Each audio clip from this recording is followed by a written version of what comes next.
waxaan saami ku yeelan hargeyso samirkeeda midigta laga siiyo jabuuto sida fiican abidkeedu siraadan gaariso sumadeena calankeeda la saaro jijigo saban khayr leh rabbigeenu siyaadsho muqdisho nabad suuban saldhigeeda ahaata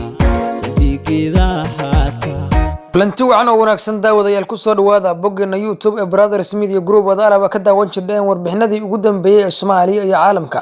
Fadlan haddii ay tahay markii kugu horeysay aad daawatid boggeena YouTube ha hilmaamin inaad subscribe saaratid walaal qaali gambalelkana furo si aad markaas uga mid noqotid daawadayaasheeda markaas ee la warbixinadii ugu dambeeyay aan halkaan soo galino ku mahadsanid. warbixinteena waxa aynu ku qaadaa dhigaynaa ama ku fiirinaynaa fanaanada Shaadiye Sharaf oo wiil ugu dhashay magaalada Muqdisho.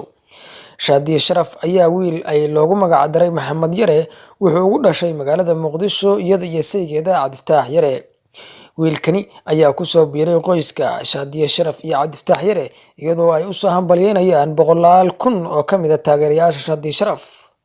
taageerayaasha ayaa u bixinaya wiilkan magacyo kala duwan iyagoo magaca rasmiga ah wiilkani aan wali loo ballan qaadin ama loo bixin balse Shaadiye Sharaf ayaa waxa ay damacsan tahay iyada iyo saygeedu inay u bixiyaan wiilkan Maxamed oo ay ugu magac daraan rasuulka nasuban sallallahu alayhi wasallam.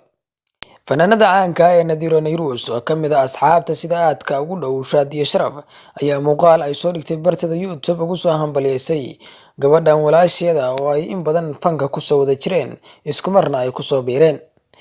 Team Brothers Media Group ayaa kamid ah tiimamka sida aad iyo aadka u weyn ee uga qayb qaatay xafladda hambalyeynta wiilkan u dhashay Shaadiye Sharaf iyo saygeeda Cabdifataax Yare. adeero ama abtiyo noqo kii dalkiisa iyo dadkiisa anfaca insha Allah.